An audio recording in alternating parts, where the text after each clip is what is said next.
every now and then we all run across a movie that we have been completely excited for, have been anticipating it for a long time, and then boom, it's a huge disappointment. You know, we start to criticize, oh, they should have done this, they should have done that. Why didn't they do this? I could have done better. They could have done better. They should have gotten someone else. Well, today, that's what we're going to be talking about. Hey everyone, welcome to the Movie Buffs podcast. I am your host, Steven Campos, and here with me today, again through the rules of quarantine, is my co-host on Zoom, Steven. Hey everyone. And also, back again for yet another episode, he is on a fantastic streak, fact checker, David. It's good to be back, Steven. Good to be back. Here we are, another week in quarantine, but we're doing just fine right now. I don't know, how are you guys doing? I'm doing pretty okay. I'm doing pretty okay too, I'm still surviving, staying at home. Not sick yet, so that's good. Thank God. How about you, David? I've been the same as all the other episodes, just watching more movies. Watching more movies. Yeah. Any updates? Anything that you've seen recently that? I recommend The Platform, or in Spanish, El Hoyo. It's a great film. It'll have you reflect on yourself a lot. I have not seen The Platform, but you have been telling me a lot about it. How about you, Steven? Have you seen that? No, I haven't seen it at all, but I have had people tell me you need to watch this movie. I don't know if they think that it's something up my alley that they think I would like, or it's just that good that everyone should see it. But since David here is saying like I need to watch it or recommends it, I definitely need to watch it as soon as I can. He told me a tagline that really got my attention. He said that the platform, and anyone who has seen it out there, anyone who's listening, if you agree with this, let us know. It's, what is it, horizontal or vertical snowpiercer? It's vertical Snowpiercer, yeah. I mean, that sounds interesting. That would get my attention. Anyway, so today we have a great episode for you today. We will be giving some movie updates on the Criterion Collection. New releases will be coming out soon, available for purchase. And also sad news from Comic-Con. I'm sure a lot of people already know about that, but we're just going to give you a quick update on that as well. So we're going to start on this. So the Criterion Collection, for those of you who don't know what the Criterion Collection is, it's an American home video distribution company that focuses on licensing important classic and contemporary films and selling them to movie buffs. Not us specifically, but anyone who calls themselves a movie buffs, or in some recent arguments, some people would argue and say some cinema buffs. But we're not going to get into that so much anyway. The Criterion website just recently announced what they will be releasing for the month of July. And those titles are Taste of Cherry, Marriage Story, The Lady Eve, Bruce Lee, His Greatest Hits, and The War of the Worlds. So those will be available in July. The Criterion website released that, and personally for me, I feel that some of those titles that stand out for me are definitely Marriage Story. That's a Netflix movie, so it's kind of interesting to see that it's getting recognized this way. And also War of the Worlds. I feel that that movie is just a classic that has inspired many sci-fi films. So those stand out to me. How about you, Steven? Is there anything that stands out to you? The first one that stood out to me the most, Marriage Story. I may not have been a fan or a huge fan of Marriage Story. I did think of it as this other film or TV series, however you might want to see it, Scenes from a Marriage by Ingmar Bergman. And you can tell Noah, the director of Marriage Story, was very much, not only inspired by his personal life, but also, from the film.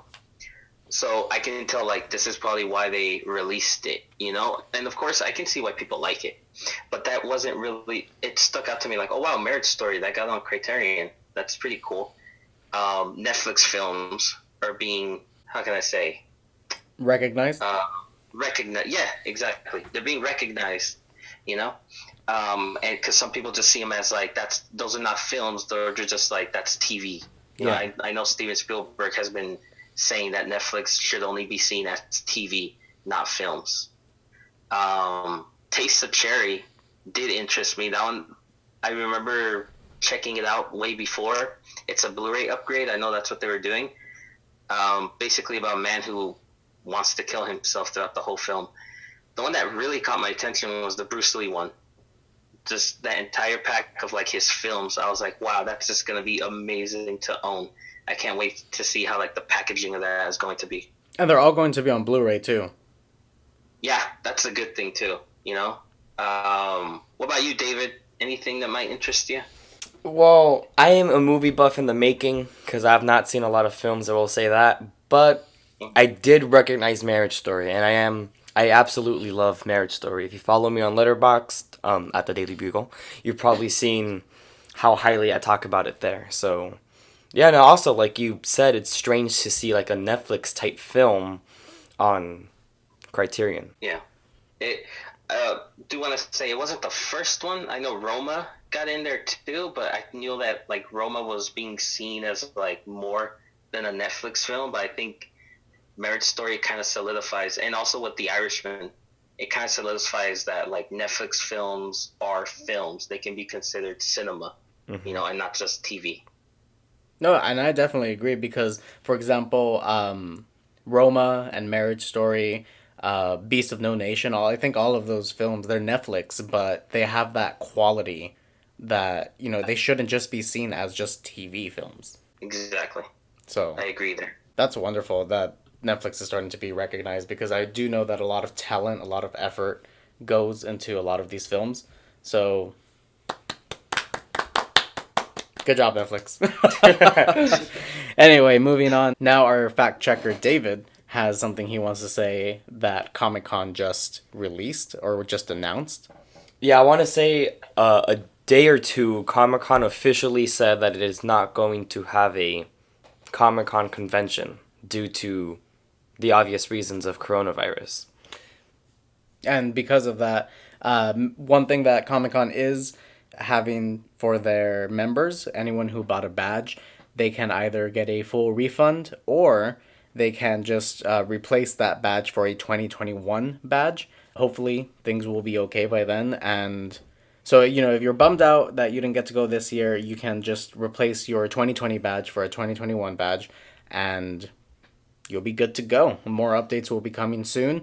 I do know that some film companies are being urged to create a virtual Comic-Con, but more information on that will be released soon.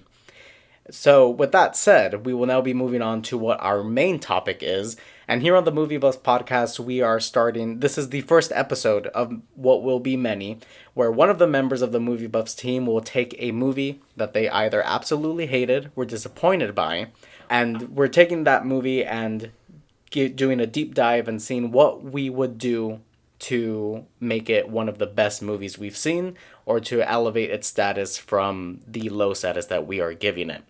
Today, the entire episode will be given to my co-host, Stephen T.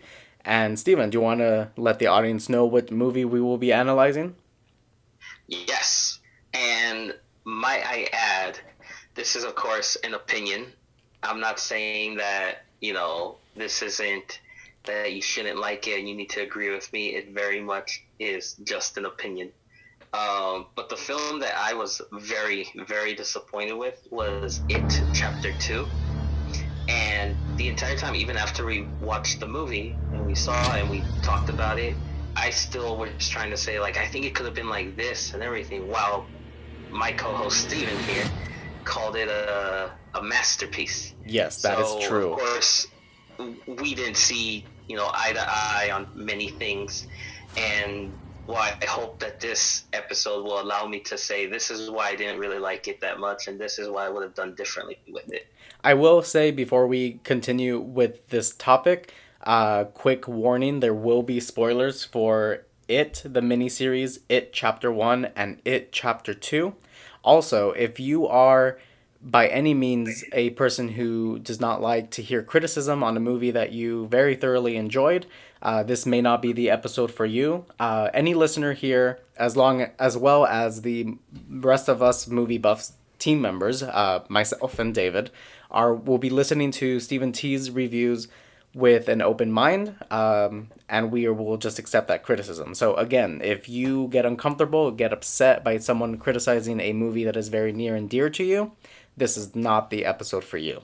But if you're okay with it and you're have an open mind and just willing to hear someone else's opinion and ideas as to how to make a movie that someone thought was bad better, then stay tuned because that's what we will be digging into.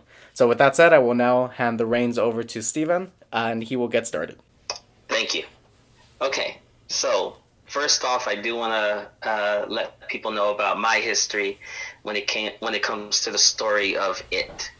So I saw the miniseries when I was around, I think, 8 or 9 years old. I remember everybody in school talking about it, because for some reason it was like on TV that night, and everyone had seen it, and everyone was talking about it and how scary it was. And I finally got to see it, and I wasn't scared. I thought it was too silly and everything, but that's just my own personal opinion, though. I don't think the character of Pennywise, this thing that is supposed to scare you, was scary. And to me, it felt like, I don't have a fear of clowns, so maybe that's why it didn't scare me. My brother, who was scared, my older brother, was scared by the miniseries, so I don't know if it was just me or it was the film itself that just didn't work for a lot of people. But it seemed like a lot of people were scared by it. So it probably did something, but just nothing for me. Jumping to the... and the reason why it didn't work for me, I forgot to say, was the flashbacks. It didn't work for me because you had a group of characters that are adults and you show them when they're kids. Well, we know that they become adults, so they all live. So whatever danger or suspense there is from when they're kids, it's pointless, really, for me at least. Because it's like, well, I know they're going to live. They're adults. So I wasn't able to really invest myself in that suspense and be scared and worry about these characters because I knew they were going to grow up and have lives anyway. So that's why the flashbacks didn't work for me. That's important for me to I need to emphasize that when we get to talking about chapter 2. The first It, I thought was enjoyable.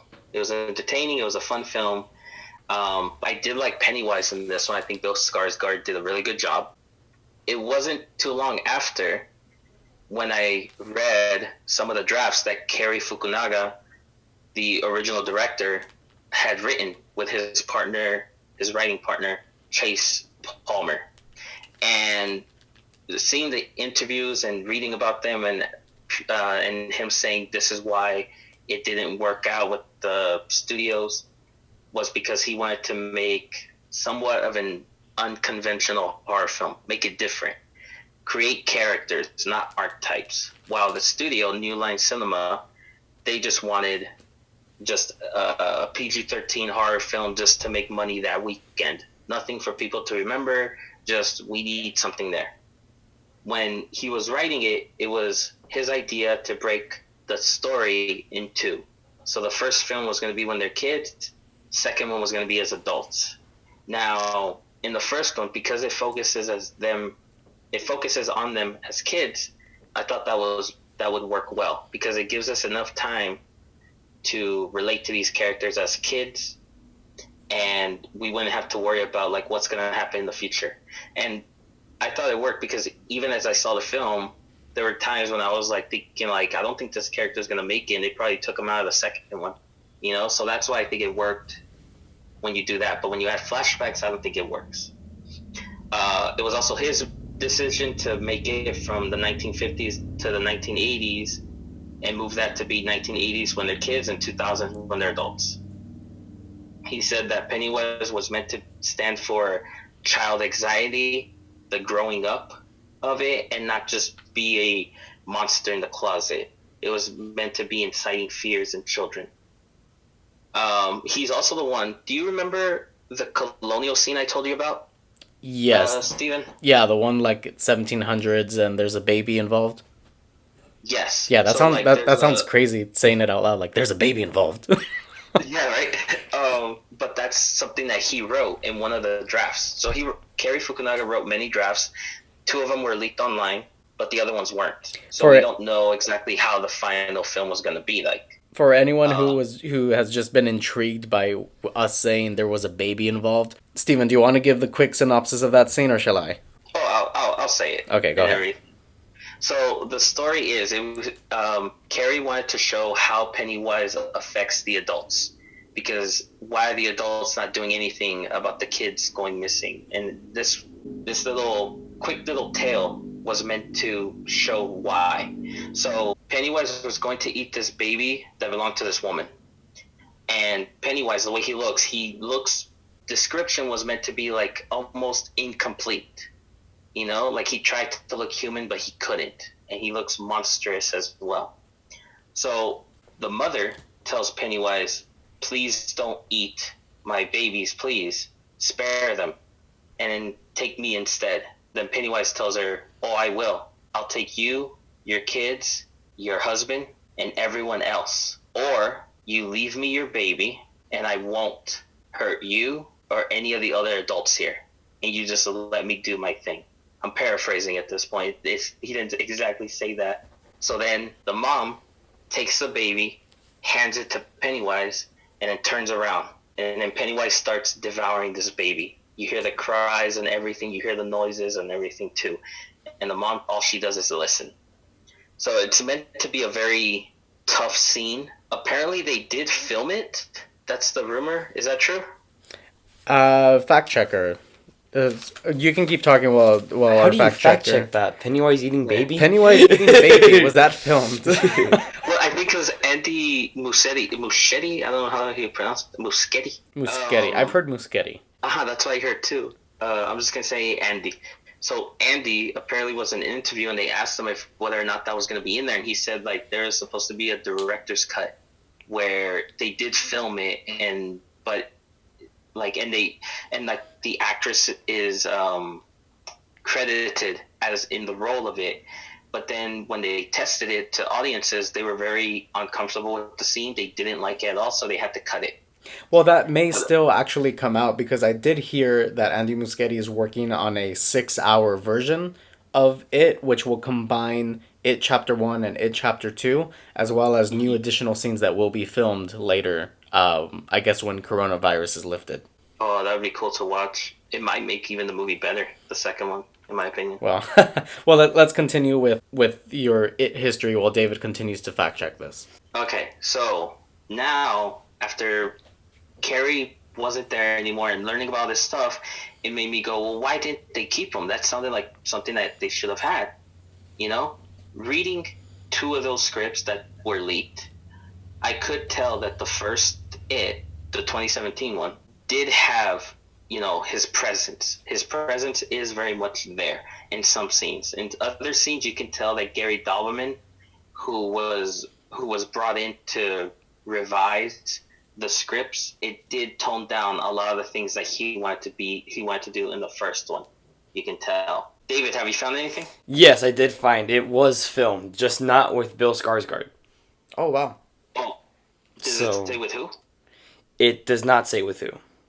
It was probably like a stand-in or something like that, maybe, and they were going to film it later.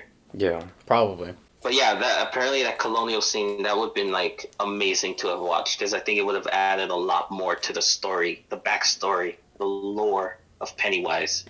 Anyway, so moving on. Gary Dalberman, then his drafts.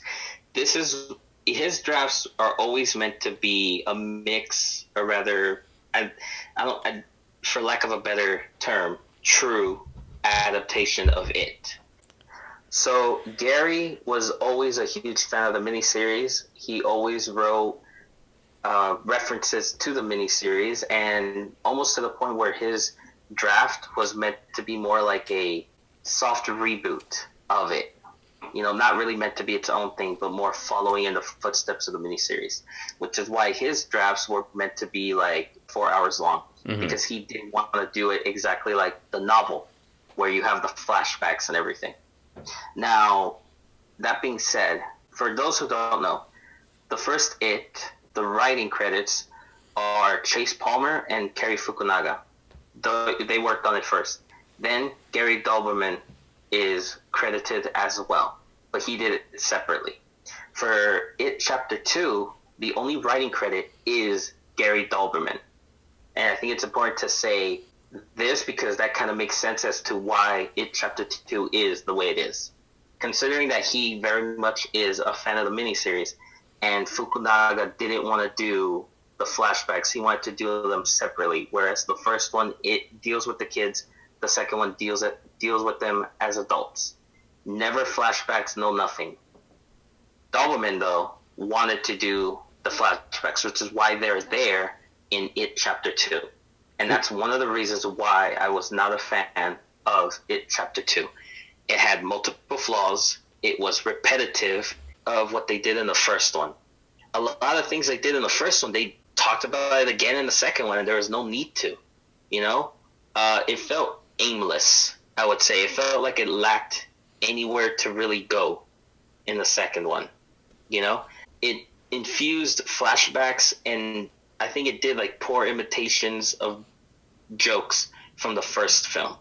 You know? Because if you see the first one, Richie and Eddie, they have they butt heads, if you will. Butt heads. And you see them like always kind of joking on each other. But then the second one, it seems like someone tried to replicate that and failed, you know, because it didn't seem genuine. It just felt like two people who were yelling at each other and cursing to each other to the point where you're like, why are you guys even friends? It wasn't even like a friendly ball busting conversation. It felt very much just like, you know, F you, man. F you, man. You know, like they would say that. To me, that just felt like that's not how you build rapport with your character. It just felt like they were trying to force whatever they could and imitate what they had from the first film. Because I feel like when you think about it, the first film, because they had Cary Fukunaga and Chase Palmer behind it, they were able to steal, for lack of a better word, steal from geniuses, if you will. But then the second one, you have this one writer whose biggest writing credit is Annabelle Creation, you know, and then he has to tell this big old story. So I feel like he had to kind of like, oh, well, let's just do the same thing, you know? It lacked any character development for me. It lacked a backstory for most of the characters. I feel like it didn't have enough. The bully subplot went nowhere, in my opinion. It felt like you could easily take that out and it doesn't change the movie at all. That bully subplot of him trying to escape the asylum and going and like hurting them or trying to hunt them down, it's almost like that was pointless. You could have taken that out. That went nowhere. It's the same ending as the first one. It's literally them being scared, and then all of a sudden they say, we're not going to be scared anymore, and we're going to fight you back. And then it's almost like, you tell me I spent almost 3 hours just for you to do the same ending again? This is, wow, you guys didn't even think about anything new. You were really just backtracking on the footsteps of other people who probably came up with this even better. Pennywise's true form, his final form, I don't know how you want to call it. Final form. You know? The clown spider thing, I don't know what it is and everything. And it looks so weird. And it's like, ugh, what are you doing? That's a baby, dude. Anyway, the mementos, that whole subplot of like, oh, I need to get my this and put it in the bucket and light it on fire and stuff like that. I thought that was dumb. There was no need for that because it didn't even work, you know? So y'all could have done something better. I have more problems with it, but of course those would be like nitpicks, you know? But, that's just me. Now, I'm going to talk about how I probably would have made it, I'm not going to say better, because some people might hear it and be like, that was shit. You didn't do anything good. Get out of here. No, well, I mean, the topic of this, what we're discussing is, you know, taking a movie that you didn't like, and what would you do to make it one of the best movies you've seen? So, this is personalized to you. So, if someone doesn't agree with you and thinking that wouldn't have been better, doesn't matter. This is about what you would have made it a movie that you would have loved. Oh, okay, then that makes more sense. All right, so this is what I would have done. And, of course, for me, starting with the opening scene.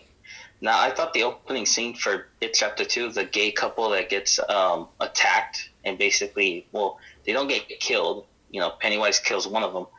But that attack scene is very, I mean, people were even like saying how that shouldn't have been there just because it made them feel uncomfortable. And it's like, well, yeah, it's meant to. It's not meant to make you feel good or laugh at it or whatever, you know? So I think that's very much still necessary to have. And it was kind of similar to the book. The attack on the gay couple would still happen. However, I think it would have had more impact if the location wasn't a fair. It was more, it took place at a bar. Then that transitions to a bridge, to this bridge that, they're going to throw them over into the water and everything. And right there at the bridge, though, before they're about to throw them over, they hear a noise coming from underneath the bridge. So they don't know what it is. They just hear a noise. Then a monstrous, deformed hand with claws is seen coming from underneath the bridge. And then it's basically revealed to be Pennywise in this, deformed monster form.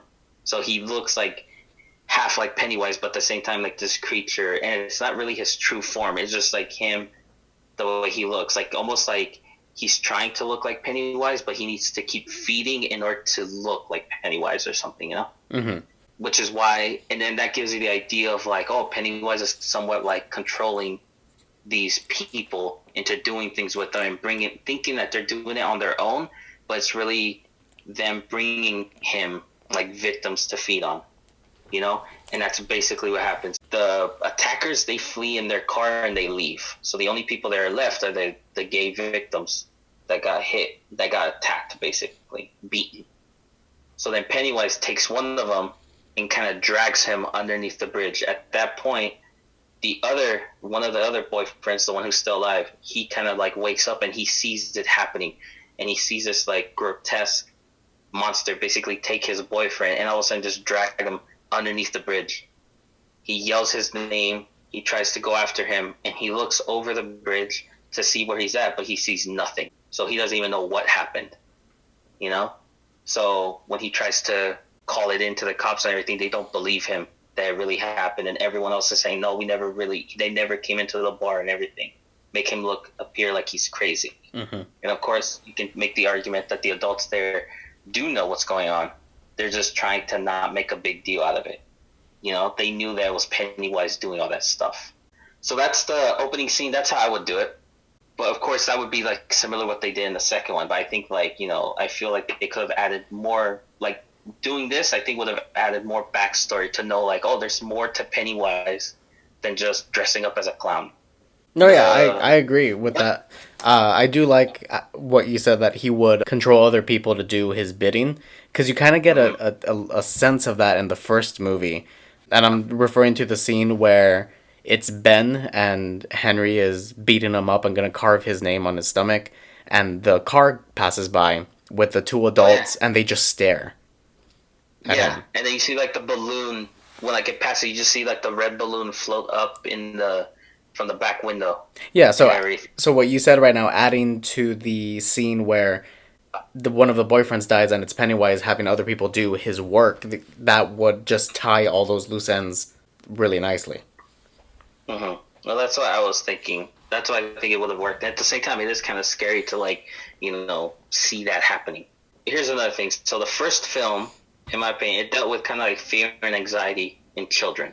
Of course, that fear, they kind of somewhat took it away with because in the books, what is it? It's Wolfman, Dracula, Frankenstein. It's those things that come after them. And they do it kind of in the miniseries as well, The Mummy and everything. But in the first one, it's also fear of being sick, fear of, Beverly's dad, what he does, being the pedophile and everything like that. Real fears. Bill feeling so guilty for not going with his brother. And then you later find out that it's because he, pretended being sick just because he didn't want to play with him. Things like that is what I thought would work better. It works better than just, there's something in my closet. It works better when those fears attack who you really are, and they get to you, and you can't really grow. You go through that trauma and everything. And that's why I think the second film should have dealt with that trauma from what happened in the first one. When you become adults, it traumatizes you, and it changes who you were supposed to be. You didn't have a good childhood. You didn't have a normal childhood. So your adulthood is threatened by that. So that's what I wanted to deal with in the second one. In the second one, I also thought about Mike being the protagonist.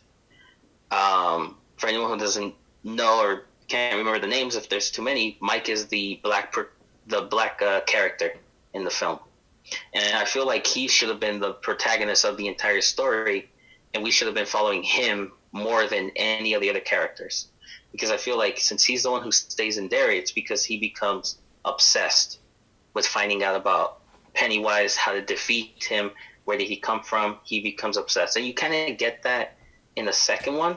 But then at some point, he's just there to give like backstory to Pennywise, and then he's gone. You don't even see him ever again, and that's because they focus on the other characters and they do the same subplots, like Beverly and Ben with the whole poem, and then Beverly thinking it was Bill who wrote it, and it's like, we're gonna go through this again. We're doing this plot again. We just saw it, and then you resolve it the same way. They kiss, and she realizes, oh, it was you who wrote the poem. It's the exact same thing, man. So I would have taken that out. All that stuff, the memento stuff, take that out. We don't need that. Get rid of it. The second one, I think, would have been better if we would have focused on Mike. Mike is the reason for bringing everyone back to Derry. Now, the one thing I was thinking about is whether or not should the characters remember Derry and Pennywise and everything. And I thought, yes, they should. They all did things in order to forget about it. And maybe they did forget about it, but then once they remember it just like that. Like, instantly remembering everything that happened. They don't forget anything. They remember everything. So Beverly tries probably to go through therapy and everything to, blaming her dad for ruining her life when really it was Pennywise. So that goes into the trauma of being an adult. She can't trust men. She can't trust anyone. She's very alone. She lives by herself. I never understood why she would get married, and it just so happens that the husband or the boyfriend, whoever he was, is exactly like the dad, abuses her and everything. It's like, well, wouldn't she be avoiding those types of people? So that's what I'm saying, is I think that she should have been by herself. Eddie, I think it would have been better if he still lived with his mom. Actually, something that I thought was funny in the second one, the actress that played his wife is the exact same actress that played the mom in the first one.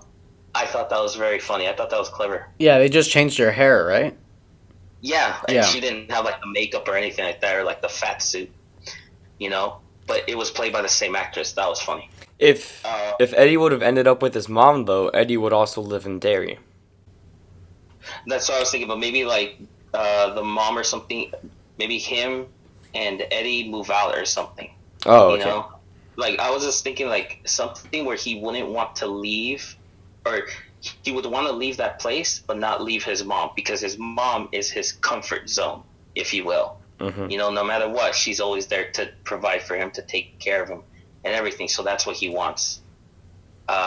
Maybe she passes away and he has to learn to deal with being an adult by himself, and even simple things like knowing how to pay bills or something like that. Like, not that he's like inadequate to paying them or knowing how to, but because his mom did everything for him, even like set up doctor appointments for him, it's very hard for him to branch out and be an adult. The movie does kind of hint. The movie does kind of hint at that a little bit, though. Like, it does hint that his wife does a lot for him.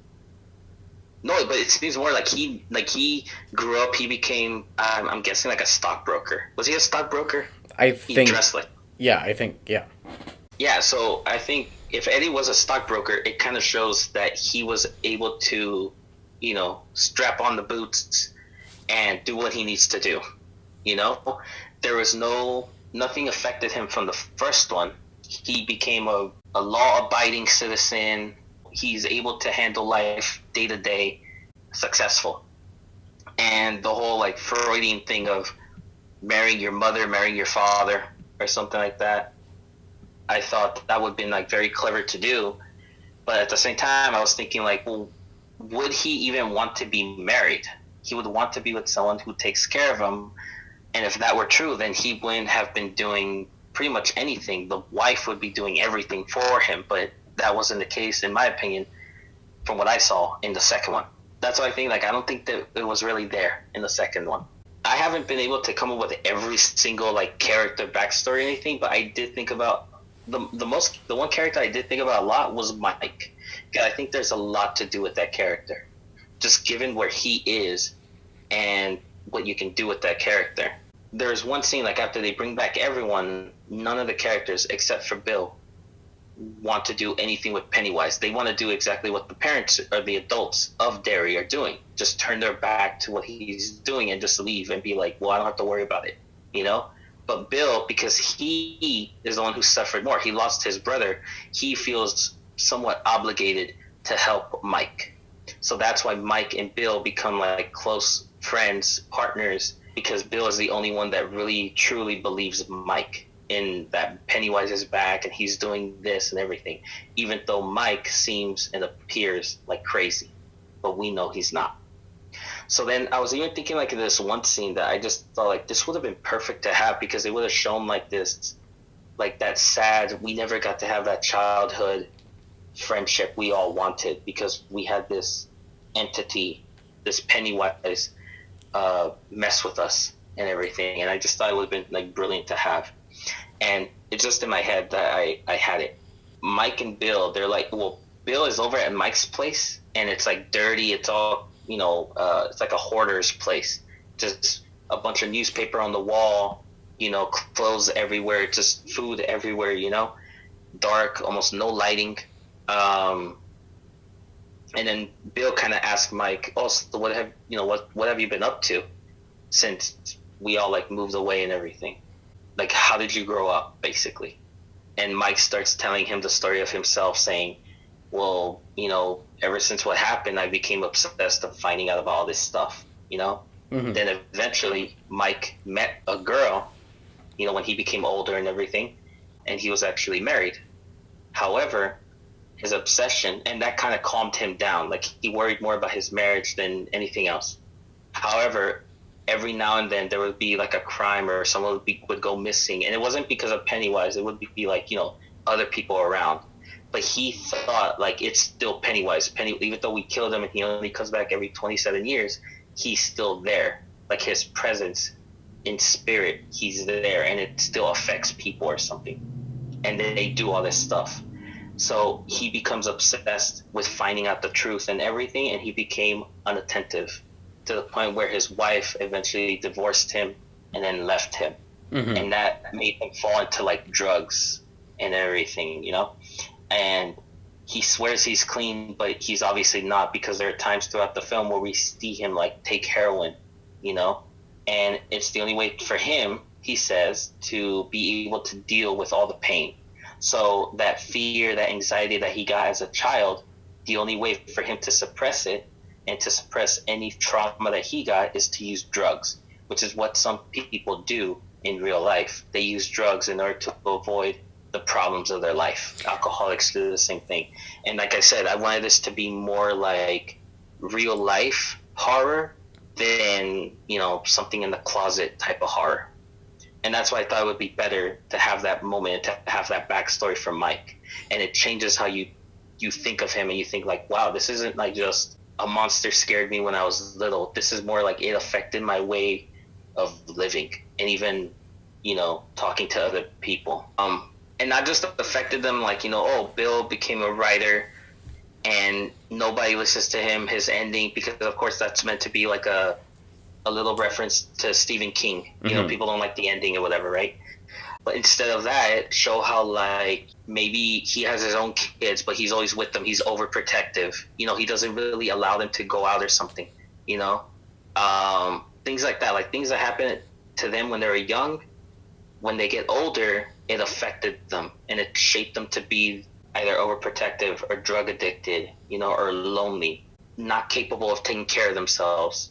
So with this, do you have anything on like the role that Pennywise would play then? Because, you know, in the film we see that he's acting as these monster in the closet, as you've been saying, to these characters, because that's what scared them as kids. So, you know, to sort of bring back that trauma that they had when they were kids, you know, he's appearing to them the same way he used to appear to them. So if we Yeah. were to, do you have anything on like what role Pennywise would play, or like how these horror scenes, how would you, what would he appear? I'm sorry, I'm having trouble wording this question, but how would he appear to them then? Like, would he fill in the blanks? Oh, okay. Okay, I thought you got cut off for a second. No, do Okay, you know what I'm trying to say though? Yeah, yeah. Okay. I did have an idea of how I would do it, or how I would want to have seen it done. So the idea that I had with Pennywise and how he would appear to the other characters would be like in ways not like because I think like the second one kind of touched upon it. I think the best one that did it like kind of correctly, like how I kind of wanted to do it, was with Richie, with him being gay and like Pennywise saying like, oh, you don't want people to know, right? Like you're closeted and everything, right? And he kind of like jokes with him about that. But then it's only for like a little bit, and then everything else just becomes like monster in the closet scares. But it would be very much things like that. With Beverly, it could be like her father is still in her life. You know, like he comes back as the dad, but like kind of does it a little bit more. I kind of want to say he, like it's very graphic with what he tries to do with Beverly, in order to show her how like she is nothing more than just, and I put this in my quotes, like daddy's girl, if you will, you know, and making her feel like she's worthless in the world because of what happened. It makes her feel like not like the victim, but also like blaming her for letting it happen, that type of stuff, you know, because a lot of things that I hear from people who do go through that is they kind of blame themselves, thinking like it's their fault that their dad did this, or it's their fault that their mom did this to them, or someone else did, like their attacker. That would be like that self-guilt of like, you know, it was my fault for doing it, and Pennywise kind of feeding off of that and being like, yeah, it is your fault. You're not a victim. You let this poor man be tempted by you and everything. That's like really, I'm gonna say, like messed up things to say to someone who went through that. And that's what I'm saying is like things like that. That's how Pennywise would not really scare them, but really make them feel worthless, you know? Would your version have any monster in the closet type of scenes? I think the only one would probably be like the first one when he like has to just, well, okay, so yeah, there is one. With the gay couple, that's one, but then there's another one, and it involved Eddie's death. So spoilers. Oh no, yeah, we gave that warning at the beginning. Yeah. Okay, so Eddie's death, I would do it differently, because I think everyone would be expecting at his death at the end. I mean, it's in the books, it's in the miniseries and everything. You know, oh, he gets killed by like the spider-looking thing or whatever. So I would have done it differently, and I would have done it a little bit more, I don't know, scary. But I would have also added like the bully subplot would be useful here. It wouldn't have been like, well, that was pointless. In my story, it would be useful, and that would be, so the bully somehow finds a way to escape using Pennywise. Maybe the inmates attack the guards and overpower them and everything, and that's how the bully is able to get out. But then I would think like, oh, then we'd have to solve that. Like, did they get them or whatever? You know, but it's like, you know, somehow the bully gets out. Not with the help of a zombie, though. I thought that was so stupid. A zombie driving a car made me go like, what's with this movie, man? You know? But what I thought about it was this. So Eddie would still be the one who gets stabbed by the bully. So the bully somehow makes it into the place where they're staying, and they're trying to come up with a plan on how to defeat Pennywise and everything. So then the bully comes and he attacks Eddie. Eddie is wounded, but then Eddie somehow is able to overpower the bully. And what's his name? Henry? Right? Henry Bowers. Henry Bowers. Henry Bowers. Henry Bowers. Okay. So he's able to overpower Henry. So then Henry lays, like, in whatever room they're at.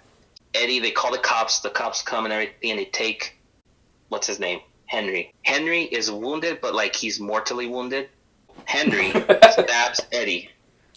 And then Eddie overpowers Henry and stabs him. And he thinks he killed him. So then Eddie leaves and he tells everyone like, "Hey, like, I'm hurt. Somebody call the cops and everything." They come back. They see Henry is alive on the floor. He's still moving. So then, the police come. They arrest Henry, and they're gonna take him down and everything. Of course, they're living like at some top floor somewhere, so they have to take the elevator. They need Eddie to come to the station with them, take down make like a what is it, like a report and everything, to give his statement. This is what happened and everything.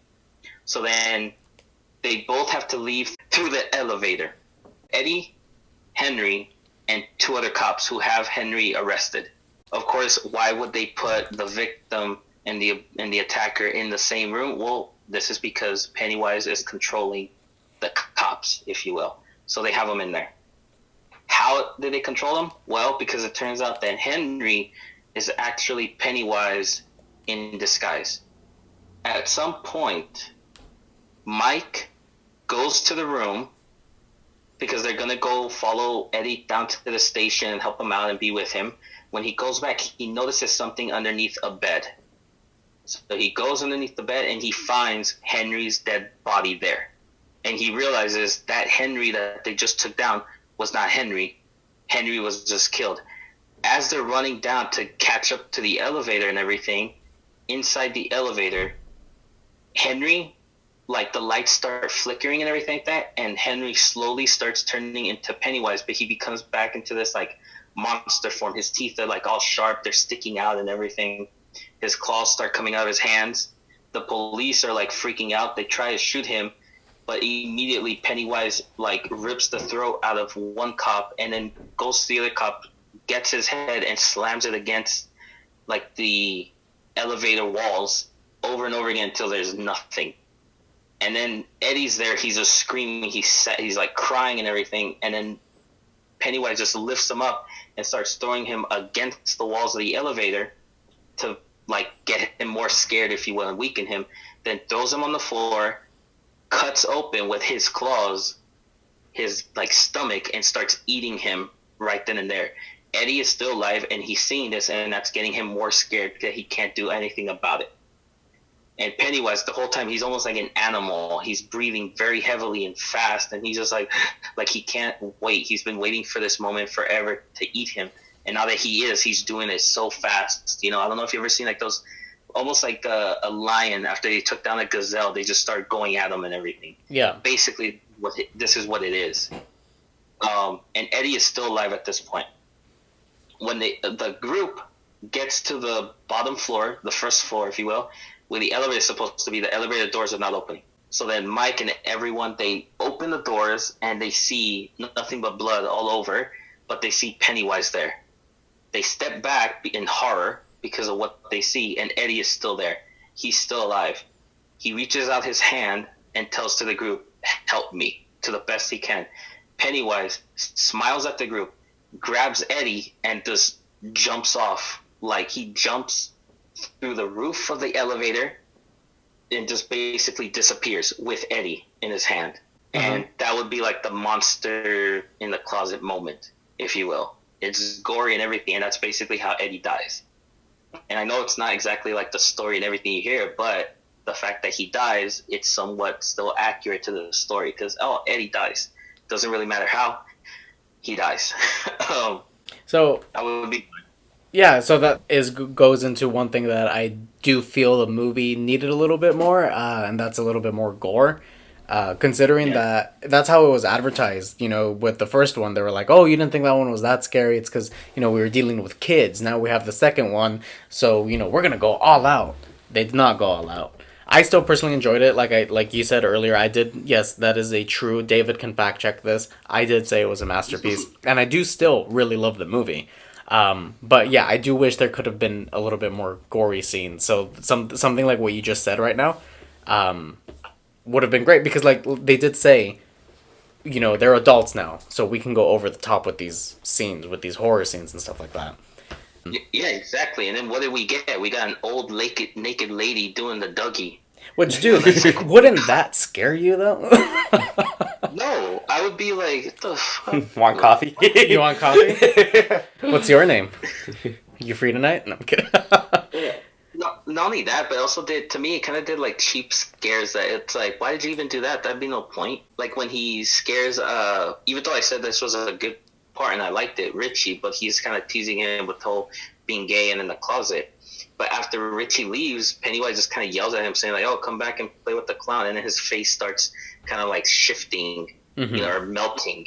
It's almost like, well, what's the point of that? It's not like Richie saw you do that. That was for our benefit, but it wasn't even like scary or anything like that, you know? If possible, roll this into your final thoughts. Oh, I still had more. Okay. Okay. No, actually, that was pretty much it. Okay, no. Let me just talk about Pennywise's form. Okay. His true form, how I would have done it. And this very much comes from Cary Fukunaga's one of his drafts. Some people didn't like it. I personally loved it, and some other people did love it as well. He took note from H.P. Lovecraft, and he decided to make Pennywise's true form, or one of the true forms, because in another draft he made them into like an orange gas to kind of see how that would be like. You know, that kind of like, oh, that gas goes into people's minds and everything. Yeah. But in the one that I liked, so they go into the cave and they see this like waterfall, but it's like a reverse waterfall and it's flowing up. And they look up and it's like this hole on the roof of the cave or something like that. It's just like there's like a hole there and it's like raw space and time. And in that hole, you see a giant tentacled starfish. And I know the way it sounds, people might be like, what? That sounds dumb. But the way I'm thinking it is like, I would probably use something like that. It's Evil like Patrick? No, I'm kidding. Say again?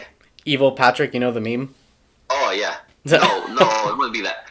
No, it would be like a tentacled with like the, what's the things that the squids have and everything like that. But it would be like everywhere on the starfish's body and everything. It'd be like orange and purple and like the way it just like the colors form together. So you have this starfish, this like creature that looks like it's tentacled and everything, but like the background is like that of like raw time and space. And it's because like I think one of the explanations of Pennywise is that he comes from somewhere else. You know, he landed on Earth and then he does all this, like he goes from planet to planet. But like it wouldn't be like a spider thing, and I wouldn't add the turtle or whatever like that they have. But it would just be like this giant technical thing that like is, I'm gonna say, almost like defenseless, you know? So it's not like easy to kill, but it doesn't have anything around to try and like to defend itself. It's like that's its true form. It like absorbs everything from its, you know, the planets and everything it goes to, you know? And that's why it's so like, it needs to look almost like, wow, why does it look like that? You know, it's like some creature and it looks almost like a starfish. It's not exactly that, but it looks like it basically. And that's why I thought, well, that would work for me. I know that many people might not, they think of Pennywise and they think of this like this horrific monster and everything. But then I thought, well, what if it looked more, I don't want to say the words beautiful or whatever like that, but what if it just looked like, wow, that is very interesting. Like, I did not expect that to be the thing that's killing children and you know, ruining people's lives. You know, something so majestic, if you will. It looks innocent, you know, like it doesn't seem like it is a threat. It's non-threatening. It looks non-threatening, threatening.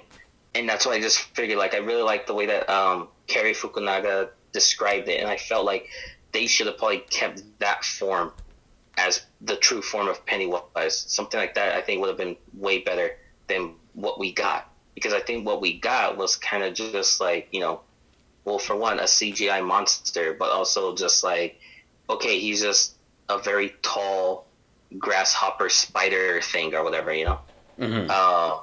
Or praying mantis mixed with a spider hybrid, whatever.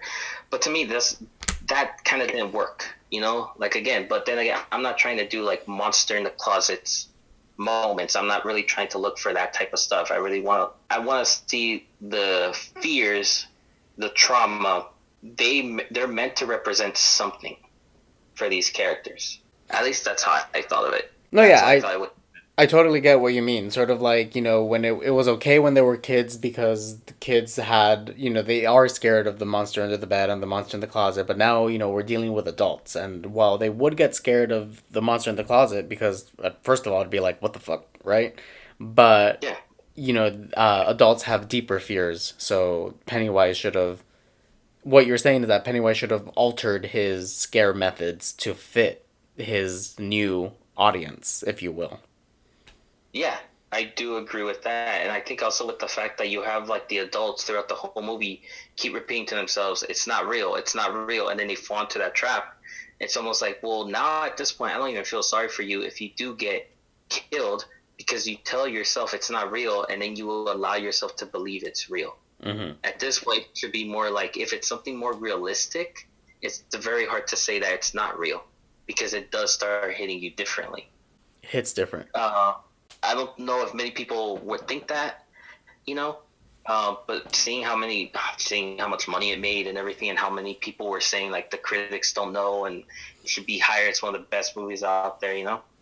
But then again, I'm hoping that after people hear what I would have done with it, how I would have handled it, maybe they would start kind of like, oh, that would have been more interesting. I would like to see more horror films do something like that.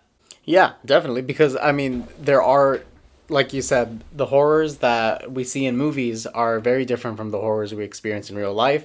And when a film director or a movie itself is able to have its audience relate in some way, then that's the scare. Those are the scares that really linger with you, even after the movie ends, even after the credits roll. You still think about those things, and I think that's what every horror movie is trying to accomplish. I mean, every horror movie that with good intent, not just those jump scare, let's get box office numbers. Yeah. So, And go ahead. oh, I was gonna say with the sudden popularity of horror films that are coming out, some of them seem to try and be more than just your, conventional jump scare fest. Like Midsummer or even Hereditary that tries to tell a story and how horrific your past life, your history could affect you, rather than it being something else completely. But yeah. So to sum up everything, I think we got it. I think I got everything that you would do to fix it. Chapter 2 for you. It's add backstory to the characters, get rid of the flashbacks as kids because it's repetitive, and a part of me does agree with you there because in a sense, even though I am a fan of it because it is like the novel, in a way it's sort of like, well, you don't even need it chapter 1 because everything that was accomplished in it chapter 1 you see in those flashbacks. Correct? Yeah, exactly. So, Yeah. so character background, flashbacks, less monster in the closet type of scares, and I guess just you were looking for something deeper, just in general, right? Basically, yeah. And that's the problem is that since I didn't get that, and I was kind of hoping because it's like, oh wow, it seemed like they're really trying to give you a lot of info on these new characters. Because like, yeah, you grew to know about them as kids. Now as adults, how are you going to introduce them to us? Oh well, we're just going to keep showing the kids again, and then do the same thing with the adults, and scare the kids, then scare the adults, and then that's how you get to know them. It's like I don't even feel like I know these characters.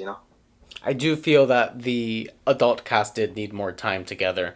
And David, I know that it's been pretty hard to fact check on someone's opinion on a movie. It has. But yeah, so to give you some time to speak, what are your thoughts on some of Steven's ideas? Well, before I say my thoughts on Steven's ideas, I also really enjoyed It Chapter 2. I did have my own problems with it as well. And yeah, I feel like Stephen T's version of this story would be really good and really creative. The thing is, with someone who's a Stephen King fanatic, who their minds are not open to anything new, they just want the novel, film, would they accept this kind of movie? Like, oh, the beginning part, they're just ripping off that gay couple scene in the book where it takes place in the fair, but in his version, it's in the bar, He's just trying to disrespect Stephen King, because there's people like that out there. Personally, when it's going to be a book adaptation, I would prefer for a little bit like a breath of fresh air almost, with new things added, but I could see how people would be, a little turned off by this. Same. And my final thoughts on this is I did really enjoy It Chapter 2, and this may be a biased answer here, but I don't think I would sacrifice the movie for something else, but I would change and love to implement a lot of the things that you said into the version that we already have, if that makes any sense. So, like, I wouldn't get rid of the version we have, but I would add what you're saying to it. And I know that that would make an even longer movie, but hey, Hateful Eight has a 4-hour version on Netflix right now. So let's Oh, get. that one's really good. I saw it, and it made, to me, it added more to the story, and it made it even more better. Exactly. So hey, if It Chapter 2 needs a 4-hour version, I'm all for it. Andy Muschietti, if you're listening to the Movie Buffs podcast, do it. Okay, so Steven, do you your final thoughts on everything? My final thoughts. Well, I mean, I'm glad to get the. I'm not gonna say approval, but I'm glad to hear that you guys at least enjoyed listening to my ideas and everything. Yeah, it may not have made probably made it better, or made it seem like, oh yeah, this is the version you need or whatever. But I'm glad to hear that you guys just at least enjoyed listen to me talk and give my ideas and everything. I do still have problems with It Chapter 2. I do understand why some people like it. I do understand why people enjoyed the film. It's a comedy. It's fun. It makes you laugh, you know. But I feel like when it comes to some horror films, I feel like sometimes you need to add more. You know, I may have fun with this, but I also have fun with other films. And with It Chapter 2, I just felt like I needed more. Like how you said, something deeper, you know? Mm-hmm. One quote I always think about when it comes to, you know, movie adaptations of novels and everything is this quote by Alejandro Jodorowsky, who this was said when he was for the film Jodorowsky's Dune, and it was going to talk about how he would have made Dune and everything. He said, when you make a picture, you must not respect the novel. And I feel like sometimes with most people, when it comes to adaptations, they respect the novel too much that they try to do exactly like the novel, and they don't think, how would this look good on film? They just, or how would this be good with the story of the film? And as we talked before, when I would say, you know, they shouldn't have put in the flashbacks because we already had the first one. And then, you know, most people might say, well, that's exactly like it is in the book. And so what they want is a direct, you know, accurate depiction of the book in the film medium. So for me, it's almost like, well, sometimes you don't really need that. Sometimes you need to not respect the novel too much in order to have your own story, you know, in order to tell it your way. So with that being said, I feel like, you know, it's Chapter 2. If you enjoyed it, cool, you know, but sometimes I feel like you need to make things, you have to sacrifice some things in order to tell a good story. And I don't think It Chapter 2 kind of sacrificed a lot. But I hope you enjoyed listening to me speak and give my ideas. If you guys enjoyed it, let me know. Put all your comments. Don't worry. I'd be very happy to see what people say. Yes, and that goes also for any other listener who, if you have a movie you would like us to dive deep into and see our thoughts on it, and if we, you know, what we would do to make it better, please comment on the comments below. Next week, actually, no, not next week, the following week, I will be doing what Stephen T did today, but with Stephen King's Pet Sematary, the 2019 version. Which, now that I'm thinking about it, damn, we're like grilling Stephen King right now. Yeah, like we poor just guy. we just said what about It Chapter 2. In 2 weeks from now, we're gonna do Pet Cemetery. So No, yeah, I think the only 2019 Stephen King film that did amazing was Doctor Sleep. Doctor Sleep, that was a fantastic film. I do agree. Mike Flanagan. Mike Flanagan, he should just direct everything. Stephen King, I agree. everything Stephen King. He should do it. Mike Flanagan, director for Fantastic Four. Anyway, so with that said, we will now be closing off. You don't forget to subscribe to this channel for more content and to be looking out for more episodes from the Movie Buffs podcast. Also, you can follow us on Instagram. We are the.movie.buffs. And I'm on Letterboxd, KB_96. David? I am on Letterboxd at the Daily Bugle. And Steven? I am on Instagram at floatinginspace.cinema, and my Letterboxd username is Spooky Burrito. However, I don't really use it all that much, but I am trying to keep up. So there you have it. So that was our episode for today. Everyone, please remember to stay safe, don't touch your face, and keep washing your hands. And with that said, until next time.